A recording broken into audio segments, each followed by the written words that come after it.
Hi friends, ಎಲ್ಲರಿಗೂ ನಮಸ್ಕಾರ. ಬನ್ನಿ ಫ್ರೆಂಡ್ಸ್, ಶಾರದೆ ಸೀರಿಯಲಿನ ಇವತ್ತಿನ ಸಂಚಿಕೆ ಏನಾಗ್ತಿದೆ ಅಂತ ನೋಡೋಣ. ಅದಕ್ಕೂ ಮುಂಚೆ ಯಾರೆಲ್ಲ ನನ್ನ ವಿಡಿಯೋ ನೋಡ್ತಾ ಇದ್ದೀರಾ ಅವರೆಲ್ಲ ಪುಟ್ಟದೊಂದು ಲೈಕ್ ಮಾಡಿ, ಹಾಗೆ ಸಬ್ಸ್ಕ್ರೈಬ್ ಮಾಡೋದನ್ನು ಮರಿಬೇಡಿ. ಬನ್ನಿ ಫ್ರೆಂಡ್ಸ್, ಸ್ಟಾರ್ಟ್ ಮಾಡೋಣ. ಫ್ರೆಂಡ್ಸ್, ಮೊದಲಿಗೆ ಶಾರದಾ ದೀಪನ ಕರ್ಕೊಂಡು ದೇವಸ್ಥಾನದೊಳಗಡೆ ಮನ್ಗಿರ್ತಾಳೆ. ಈ ಕಡೆ ಸಿದ್ಧಾರ್ಥು ಸಹ ಆಪೋಸಿಟ್ ಕಾಂಪೌಂಡ್ ಹತ್ರ ಕಾರ್ ಹತ್ರ ನಿಂತ್ಕೊಂಡು ಎಲ್ಲ ಕಡೆ ಹುಡುಕ್ತಾ ಇರ್ತಾನೆ. ಆದರೂ ದೀಪು ಪುಟ್ಟ ಎಲ್ಲೂ ಸಿಗೋದೇ ಇಲ್ಲ. ಅಲ್ಲಿ ದೇವಸ್ಥಾನ ಹತ್ರ ದೇವ್ರ ಹತ್ರ ಕೈ ಮುಗಿದು ಬೇಡ್ತಾ ಇರ್ತಾನೆ. ದೇವರೇ, ಶಾರದಾಗೆ ಪರೀಕ್ಷೆ ಮಾಡ್ತಿದ್ಯೋ ಅಥವಾ ಕಷ್ಟ ಕೊಡಬೇಕು ಅಂತ ಕೊಡ್ತಿದ್ಯೋ ಗೊತ್ತಿಲ್ಲ, ಆದರೆ ದಯವಿಟ್ಟು ಅವ್ರ ಜೊತೆ ಇರೋ ಪುಟ್ಟ ಜೀವ ನನ್ನ ದೀಪು ಆರಾಮಾಗೆ ಇರು ಮಾಡು, ಅಷ್ಟೇ ಸಾಕು, ಅವಳು ಆರಾಮಾಗಿದ್ದರೆ ನನಗೆ ಅಷ್ಟೇ ಸಾಕು ಅಂತ ಕೈ ಮುಗಿದು ಬೇಡ್ತಾ ಇರ್ತಾನೆ.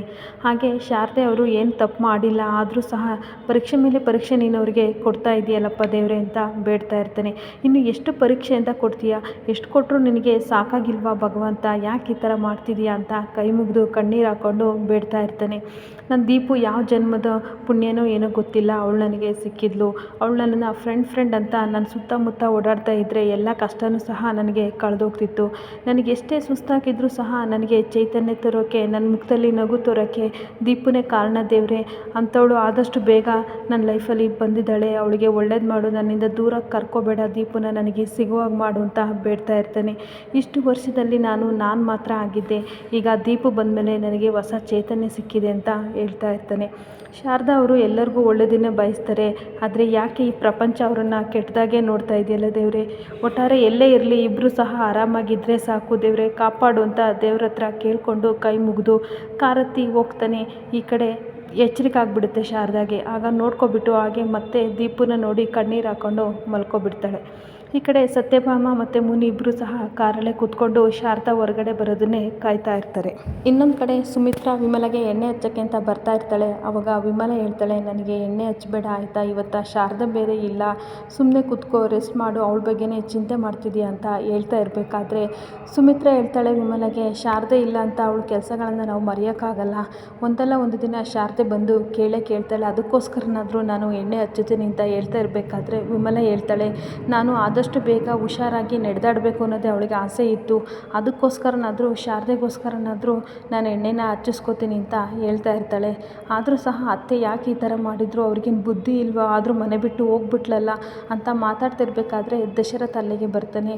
ನೀವಾದರೂ ಸಹ ಅತ್ತೆಗೆ ಬುದ್ಧಿ ಹೇಳಿ, ಮಾವನಿಗೆ ಹೇಳ್ಬಿಟ್ಟು ಸ್ವಲ್ಪ ಹೇಳಿಸಿ, ಈ ಥರ ಎಲ್ಲ ಮಾಡಬಾರ್ದು ಅಂತ ದಶರಥ ಜೊತೆ ಮಾತಾಡ್ತಾ ಇರಬೇಕಾದ್ರೆ ವಿಮಲ ಹೇಳ್ತಾಳೆ, ಏನಾಗಿದೆ, ನಾನೇ ಯಜಮಾನಿ ಅನ್ನೋ ರೀತಿ ಆಡ್ತಾರೆ, ಆದರೆ ಇವ್ರು ಮಾಡಿದ್ದು ಸರಿ ಇಲ್ಲ, ದೀಪು ಪುಟ್ಟನ್ನ ಮತ್ತು ಶಾರದಾನ ಹೊರಗಡೆ ಹಾಕಿದ್ದು ಸರಿ ಇಲ್ಲ ಅಣ್ಣ ಅಂತ ಹೇಳ್ತಾ ಇರಬೇಕಾದ್ರೆ, ಹೌದು, ಚಿಕ್ಕಮ್ಮನಿಗೆ ಒಳ್ಳೆ ಸ್ಥಾನ ಕೊಟ್ಟಿದ್ವಿ, ಮನೇಲಿ ಎಲ್ಲರೂ ಸಹ ಬೆಲೆ ಕೊಟ್ಟಿದ್ವಿ, ಅವ್ರು ನಮ್ಮಮ್ಮ ಅಲ್ದಿದ್ರು ಸಹ ಎಲ್ಲ ಸ್ಥಾನ ಮಾನ ಎಲ್ಲ ಸಿಕ್ಕಿದ್ರು ಸಹ ಈ ಥರ ಮಾಡ್ತಾ ಇದ್ದಾರೆ ಶಾರದಾ ವಿಷಯದಲ್ಲಿ. ನನಗೂ ಸಹ ತುಂಬ ಬೇಜಾರಾಯಿತು. ಅಪ್ಪನಿಗೆ ವಿಷಯ ಹೇಳಬೇಕು ಅನ್ನೋ ಅಷ್ಟರಲ್ಲಿ ಅಲ್ಲಿ ಶಿವನಾರಾಯಣ ಬಂದೇ ಬಿಡ್ತಾನೆ. ಆವಾಗ ಬಂದಾಗ ಹೇಳ್ತಾ ಇರ್ತಾರೆ, ಅಯ್ಯೋ ನಾವು ಮಾತಾಡ್ತಾ ಇದ್ವಿ ಅಂದಾಗ ಶಿವನಾರಾಯಣ ಬಂದುಬಿಟ್ಟು, ನೀವೇನೋ ಮಾತಾಡ್ತಾ ಇದ್ರೆ ಅದನ್ನೆಲ್ಲ ನಾನು ಕೇಳ್ಕೊಂಡೆ ಅಂತ ಅಂದಾಗ ಸುಮಿತ್ರಾಗೆ ಮತ್ತು ದಶರಥಗೆ ಶಾಕ್ ಆಗಿಬಿಡುತ್ತೆ. ಆವಾಗ ನೀವು ಚಿಕ್ಕಮ್ಮನ ಬಗ್ಗೆ ತಾನೇ ಮಾತಾಡ್ತಾ ಇರೋದು, ಅವಳು ಮೊದಲಿಂದಲೂ ಹಂಗೆ, ಅವಳು ಹಠವಾದಿ, ತುಂಬ ಮುಂಗೋಪಿ, ಏನು ಮಾಡಿದರೂ ಸಹ ಮಾತೇ ಕೇಳಲ್ಲ, ಇದಕ್ಕೆಲ್ಲ ಅವಳ ಅಪ್ಪ ಅಮ್ಮ ಕೊಟ್ಟಿರೋ ಪ್ರೀತಿನೇ ಕಾರಣ, ಅವರು ಮುದ್ದಾಗಿ ಬೆಳೆಸಿ ಈ ಥರ ಮಾಡಿದರು, ನಾನು ಎಷ್ಟು ಹೇಳಿದ್ರು ನನ್ನ ಮಾತೇ ಕೇಳಲ್ಲ ಅಂತ ಹೇಳ್ತಾ ಇರ್ತಾರೆ. ಇನ್ನೊಂದು ವಿಷಯ ನಿಮಗೆ ಗೊತ್ತಿಲ್ಲ, ಏನಂದರೆ ನಾನು ಹೇಳಬೇಕು ಅಂತಂದರೆ ಅವಾಗೆಲ್ಲ ನೀವು ಚಿಕ್ಕವರಾಗಿದ್ರಿ, ಆದರೂ ಸಹ ಪಾರಿಜಾತ ಬಗ್ಗೆ ಒಂದು ಸತ್ಯನ ನಾನು ಹೇಳ್ತೀನಿ ಕೇಳ್ಕೊಳ್ಳಿ ಅಂತ ಹೇಳ್ತಾ ಇರ್ತಾರೆ. ಆವಾಗ ಪಾರಿಜಾತ ಕದ್ದು ಕೇಳ್ಕೊಡ್ತಾ ಇರ್ತಾಳೆ. ಆವಾಗ ಶಿವನಾರಾಯಣ ಹೇಳ್ತಾ ಇರ್ತಾರೆ, ಅವಳನ್ನ ಮದುವೆ ಆಗಬೇಕು ಅಂತ ನಾನು ಮದುವೆ ಆಗಲಿಲ್ಲ, ಅವಳು ಒಂದು ಹುಡುಗನ್ನ ಪ್ರೀತಿ ಮಾಡಿದ್ಲು, ಅವನನ್ನೇ ಮದುವೆ ಆಗಬೇಕು ಅಂತ ಅಂದ್ಕೊಂಡಿದ್ಲು, ಮನೆಯವ್ರು ಯಾರು ಸಹ ಒಪ್ತಾರೆ ಕಾರಣಕ್ಕೆ ಮದುವೆ ಆಗಿ ಹೋದ್ಲು, ಆದರೆ ಬಸ್ರಿ ಆಗಿದ್ಲು, ಅಷ್ಟೊತ್ತಿಗೆ ಅವನು ಸತ್ತೋದ, ವಿಧಿ ಇಲ್ದಲೆ ಏನು ಮಾಡೋದು ಅಂತ ಗೊತ್ತಿಲ್ದಲೆ ಅವಳು ಪುನಃ ಮನೆಗೆ ಬಂದಳು, ನಮ್ಮ ಮಾವರೆಲ್ಲರೂ ಸಹ ನನ್ನ ಕೈನ ಕಟ್ಟಾಕ್ಬಿಟ್ರು, ನೀನೇ ಮದುವೆ ಆಗಬೇಕು, ನನ್ನ ಮರ್ಯಾದೆನ ಕಾಪಾಡು ಅಂತ ನನ್ನ ಕಾಲಿಡ್ಕೊಳಕ್ಕೆ ಬಂದರು, ನಾನು ಸಹ ವಿಧಿ ಇಲ್ದಲೆ ನಮ್ಮ ಮಾವನ ಮಗಳು ಅಂತವ ನಾನು ಮದುವೆ ಆದೆ, ಜ್ಯೋತಿಕನ ಸ್ಥಾನದಲ್ಲಿ ಬೇರೆ ಯಾರನ್ನೂ ನೋಡೋಕ್ಕೂ ಸಹ ಇಷ್ಟ ಇಲ್ಲದಿದ್ದರೂ ಸಹ ಸಮಾಜಕ್ಕೆ ಹೆಂಡ್ತಿ ಆಗೋ ರೀತಿ ನಾನು ಅವಳನ್ನ ಮದುವೆ ಆದೆ, ನನಗೆ ಯಾವತ್ತೂ ಸಹ ಅವಳು ಹೆಂಡ್ತಿ ಆಗಲಿಲ್ಲ ಅಂತ ಹೇಳ್ತಾ ಇರಬೇಕಾದ್ರೆ ಪಾರಿಜಾತ ಅಲ್ಲೇ ನಿಂತ್ಕೊಂಡು ಕೇಳ್ಕೊತಾ ಇರ್ತಾಳೆ.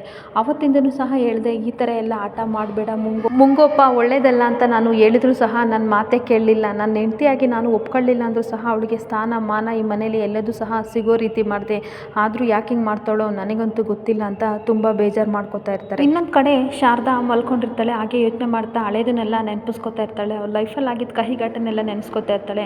ಹಾಗೆ ಸುಮಿತ್ರಾ ಮನೆಗೆ ಕರ್ಕೊಂಡು ಹೋಗಿದ್ದನ್ನೆಲ್ಲ ನೆನಪಿಸ್ಕೊತಿರ್ತಾಳೆ. ಒಂದು ಕ್ಷಣ ಎಚ್ಚರಿಕೆ ಆಗಿಬಿಟ್ಟು ಆಗ ದೀಪುನ ನೋಡಿ ಕಣ್ಣೀರು ಹಾಕ್ತಾ ಇರ್ತಾಳೆ.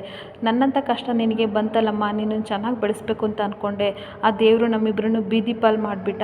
ಆದರೆ ನೀನು ಯೋಚನೆ ಮಾಡಬೇಡ, ಎಲ್ಲ ಕಷ್ಟಗಳನ್ನು ನಾನು ಮೆಟ್ಟು ನಿಂತು ನಿನ್ನನ್ನು ಸಾಕ್ತೀನಿ ಬಿಟ್ಟ ಸಾಕ್ತೀನಿ ಅಂತ ಹೇಳ್ತಾ ಇರ್ತಾಳೆ. ಇನ್ನೊಂದು ಕಡೆ ಬರಿಗೈಲಿ ಸಿದ್ಧಾರ್ಥ್ ಮನೆಗೆ ಬರ್ತಾನೆ. ಸುಮಿತ್ರಾ ಸಿಕ್ಕಿದ್ಲ ಶಾರದಾ ಅಂತ ಕಣ್ಣೀರು ಹಾಕೊಂಡು ಕೇಳ್ತಾ ಇರಬೇಕಾದ್ರೆ ಮಾಲು ಪಾರ್ಕು ಎಲ್ಲ ಕಡೆ ಹುಡುಕ್ತೆ ಅತ್ತೆ, ಎಲ್ಲೂ ಸಿಗಲಿಲ್ಲ ಅಂದಾಗ ಕಣ್ಣೀರು ಹಾಕ್ತಾ ಇರ್ತಾಳೆ. ಆದರೆ ಜ್ಯೋತಿಕಾ ಮಾತ್ರ ಖುಷಿ ಪಡ್ತಾ ಇರ್ತಾಳೆ, ಮನೆಗೆ ವಾಪಸ್ ಬರಲಿಲ್ವಲ್ಲ ಶಾರದಾ ಅಂತ ಖುಷಿ ಪಡ್ತಾ ಇರ್ತಾಳೆ. ಅವಾಗ ಸಿದ್ದುನ ಹತ್ರ ಸುಮಿತ್ರಾ ಹೇಳ್ತಾ ಇರ್ತಾಳೆ, ಏನಾದರೂ ಹೆಚ್ಚು ಕಮ್ಮಿ ಮಾಡಿಕೊಂಡ್ರೆ ಆ ಪುಟ್ಟಕ್ಕಂತ ಕರ್ಕೊಂಡು ಎಲ್ಲೋದ್ಲು ಅಂತ ಕಣ್ಣೀರು ಹಾಕ್ತಾರೆ. ಸಿದ್ಧಾರ್ಥ್ ಹೇಳ್ತಾನೆ, ಅತ್ತೆ ಕಣ್ಣೀರು ಹಾಕ್ಬೇಡಿ, ಪೊಲೀಸ್ಗೆಲ್ಲ ಇನ್ಫಾರ್ಮ್ ಮಾಡಿದ್ದೀನಿ, ಆದಷ್ಟು ಬೇಗ ಸಿಗ್ತಾಳೆ ಶಾರದಾ ಅಂತ ಹೇಳ್ಬೇಕಾದ್ರೆ ಸುಮಿತ್ರಾ ಹೇಳ್ತಾಳೆ, ನಾನು ಬೆಳಗ್ಗೆ ಹೋಗಿ ಮೊದಲು ಅರ್ಚನೆ ಮಾಡಿಸ್ತೀನಿ ಅವ್ರ ಹೆಸರಲ್ಲಿ ಅಂತ ಹೇಳ್ಬಿಟ್ಟು ಒಳಗಡೆ ಹೋಗ್ತಾಳೆ. ಇನ್ನೊಂದು ಕಡೆ ದೇವಸ್ಥಾನದಿಂದ ಬರಲೇ ಇಲ್ವಲ್ಲ ಅಂತ ಸತ್ಯಭಾಮ ನೋಡ್ತಾ ಇರ್ತಾಳೆ. ಆದಷ್ಟು ಬೇಗ ಬಂದರೆ ಅವಳನ್ನ ಕಿಡ್ನಾಪ್ ಮಾಡಲೇಬೇಕು ಅಂತ ಯೋಚನೆ ಮಾಡ್ತಾ ಇರಬೇಕಾದ್ರೆ ಶಾರದಾ ದೇವಸ್ಥಾನದೊಳಗಡೆ ಬಂದುಬಿಟ್ಟು ಅಲ್ಲಿ ಕೈಕಾಲು ಮುಖ ಎಲ್ಲ ತೊಳೆದು ದೇವರಿಗೆ ಕೈ ಮುಗಿತಾ ಇರ್ತಾಳೆ. ಆವಾಗ ದೀಪುನು ಸಹ ಮುಗಿದ್ಮೇಲೆ ಹೇಳ್ತಾಳೆ, ಅಮ್ಮ ನಾವು ಎಲ್ಲಿಗೆ ಹೋಗಬೇಕು ಅಂದಾಗ ದೇವರು ಎಲ್ಲಿ ದಾರಿ ತೋರಿಸ್ತಾನೋ ಅಲ್ಲಿಗೆ ಹೋಗೋಣ ಮಗಳೇ ಅಂದಾಗ, ಯಾವಾಗಲೂ ಇದೇ ಹೇಳ್ತೀಯಲ್ಲಮ್ಮ, ಮನೇಲಿ ಏನಾದ್ರು ಇದ್ದಿದ್ರೆ ಎಷ್ಟೊತ್ತಿಗೆ ಅಮ್ಮಮ್ಮ ಶಾರದಾ ನೀನು ಎಲ್ಲಿದೆಯಾ, ದೀಪು ನೀನು ಎಲ್ಲಿದೆಯಾ, ಊಟ ಮಾಡು ತಿಂಡಿ ಮಾಡು ಅಂತಿದ್ರು, ಇವಾಗ ನೋಡು ಹಸಿವಾಗ್ತಿದೆ ಏನೂ ಇಲ್ಲ ಅಂತ ಹೇಳ್ತಿರ್ಬೇಕಾದ್ರೆ ಅಲ್ಲಿ ಪ್ರಸಾದ ಕೊಡ್ತಿದ್ದಾರೆ, ಬಾ ಮಗಳೇ ಕೊಡಿಸ್ತೀನಿ ಅಂತ ಕರ್ಕೊಂಡು. ಇನ್ನೊಂದು ಕಡೆ ಅರ್ಚನೆ ಮಾಡ್ಸೋಕ್ಕೆ ಅಂತ ಸುಮಿತ್ರಾ ಮತ್ತು ವಿಮಲಾ ಬಂದಿರ್ತಾರೆ. ಹಾಗೆ ಸುಮಿತ್ರಾ ದೇವ್ರ ಹತ್ರ ಬೇಡ್ತಾ ಇರ್ತಾಳೆ, ಶಾರದೇನ ನೀನು ನಿನ್ನ ಮುಂದೆ ನನಗೆ ಒಪ್ಪಿಸ್ದೆ, ಆದರೆ ನನ್ನ ಮಗಳನ್ನ ನೀನು ಇವತ್ತು ಕಿತ್ಕೊಂಡಿದ್ಯಾ, ಪುಟ್ಟಕ್ಕಂದ ಏನು ಮಾಡ್ತು ದೇವ್ರೆ, ಇವತ್ತು ನನ್ನಿಂದ ದೂರ ಮಾಡಿದ್ಯಲ್ಲ, ಆದಷ್ಟು ಬೇಗ ಅವರಿಬ್ಬರು ಸಹ ನನಗೆ ಸಿಗಲಿ ಅಂತ ಆಶೀರ್ವಾದ ಮಾಡು ಅಂತ ಕಣ್ಣೀರು ಹಾಕ್ಕೊಂಡು ಬೇಡ್ತಾ ಇರ್ತಾಳೆ. ಅವಾಗ ವಿಮಲೆ ಹೇಳ್ತಾಳೆ, ನಿನ್ನಂಥ ಒಳ್ಳೆ ಮನಸ್ಸಿರೋರಿಗೆ ಆ ದೇವರು ಒಳ್ಳೇದು ಮಾಡ್ತಾನೆ, ಬೇಜಾರು ಮಾಡ್ಕೋಬೇಡ, ಇವತ್ತು ಮನೆ ಬಿಟ್ಟು ಹೋಗಿದ್ದಾಳೆ, ಒಂದಿನ ಬರ್ತಾಳೆ ಆಯಿತಾ, ದೇವರು ನಿನಗೆ ಒಳ್ಳೇದು ಮಾಡ್ತಾನೆ ಅಂತ ಹೇಳ್ತಾ ಇರ್ತಾನೆ. ಆದಷ್ಟು ಬೇಗ ಎಲ್ಲದೂ ಒಳ್ಳೇದಾದರೆ ಅಷ್ಟೇ ಸಾಕು ವಿಮಲಾ ಅಂತ ಹೇಳ್ತಾ ಇರಬೇಕಾದ್ರೆ ಪ್ರಸಾದ ತಿನ್ನು ಅಂತ ಹೇಳ್ತಾ ಇರ್ತಾರೆ. ಆದರೂ ಸಹ ಅವಳು ಗಂಟ್ಲಲ್ಲಿ ನನಗೆ ಇಳಿಯಲ್ಲ ಅಂತ ಹೇಳ್ತಾ ಇರ್ತಾಳೆ. ಇನ್ನೊಂದು ಕಡೆ ಶಾರದಾ ಮಗಳನ್ನ ಕರ್ಕೊಂಡು ಬರ್ತಾ ಇರಬೇಕಾದ್ರೆ ಅಲ್ಲಿ ಅಮ್ಮ ಇದ್ದಾಳೆ ಅಂತ ದೀಪು ಹೇಳಿದಾಗ ಬಾಯಿ ಮುಚ್ಕೊಬಿಡ್ತಾಳೆ ಶಾರದಾ. ಯಾಕಮ್ಮ ಅಂತ ಅಂದಾಗ, ನೀನು ಅಮ್ಮಮ್ಮ ಅಂತ ಕೂಗಿದ್ರೆ ಅವರು ಮನೆಗೆ ಕರ್ಕೊಂಡು ಹೋಗ್ತಾರೆ, ಮನೆಗೆ ಹೋದರೆ ಪಾರಿಜಾತ ಅಜ್ಜಿಗೆ ಇಷ್ಟ ಆಗಲ್ಲ, ಅದಕ್ಕೋಸ್ಕರ ಹೋಗೋದು ಬೇಡ ಅಂದಾಗ, ಹೌದು ಪಾರಿಜಾತ ಅಜ್ಜಿ ಕೆಟ್ಟವರು, ನಾವು ಹೋಗೋದು ಬೇಡಮ್ಮ ಅಂತ ದೀಪು ಹೇಳ್ತಾ ಇರ್ತಾಳೆ. ಹಾಗೆ ಶಾರದಾ ಮತ್ತು ದೀಪು ಇಬ್ಬರು ಸಹ ಸುಮಿತ್ರಾ ಮಾತಾಡೋದನ್ನು ಕೇಳಿಸ್ಕೊತಾ ಇರ್ತಾರೆ. ಆಗ ಸುಮಿತ್ರಾ ಹೇಳ್ತಾ ಇರ್ತಾಳೆ, ನನಗೆ ಗಂಟ್ಲಲ್ಲಿ ಅನ್ನ ಇಳಿಯಲ್ಲ, ಶಾರದಾ ಮತ್ತು ದೀಪು ಮನೆಗೆ ಬಂದರೆ ಸಾಕು ಅಷ್ಟೇ ದೇವ್ರೆ ಅಂತ ಹೇಳ್ತಾ ಇರಬೇಕಾದ್ರೆ ವಿಮಲೆ ಹೇಳ್ತಾಳೆ, ಚಿಂತೆ ಮಾಡಬೇಡ, ಒಳ್ಳೆಯವ್ರಿಗೆ ಯಾವಾಗಲೂ ಸಹ ದೇವರು ಒಳ್ಳೇದು ಮಾಡ್ತಾನೆ ಅಂದಾಗ ಸುಮಿತ್ರಾ ಹೇಳ್ತಾ ಇರ್ತಾಳೆ, ಅವರು ಊಟ ಮಾಡಿದಾರೋ ಇಲ್ವೋ ನನಗಂತೂ ಗೊತ್ತಿಲ್ಲ, ತುಂಬ ಬೇಜಾರಾಗ್ತಿದೆ, ಅವ್ರು ನೆನೆಸ್ಕೊಂಡ್ರೆ ಕಣ್ಣೀರು ಆಗಬೇಕು ಅಂತ ಅನ್ನಿಸ್ತಿದೆ, ಯಾವಾಗಲೂ ಸಹ ದೇವರು ಅವರಿಗೆ ಕಷ್ಟ ಕೊಡ್ತಾನೆ ಅಂತ ಅಳ್ತಾ ಇರ್ತಾಳೆ. ಇಲ್ಲಿಗೆ ಈ ಸಂಚಿಕೆ ಮುಕ್ತಾಯವಾಗುತ್ತದೆ. ಈ ವಿಡಿಯೋ ಇಷ್ಟ ಆದರೆ ಪುಟ್ಟದೊಂದು ಲೈಕ್ ಮಾಡಿ ಹಾಗೆ ಫಾಲೋ ಮಾಡಿ ಫ್ರೆಂಡ್ಸ್. Thank you.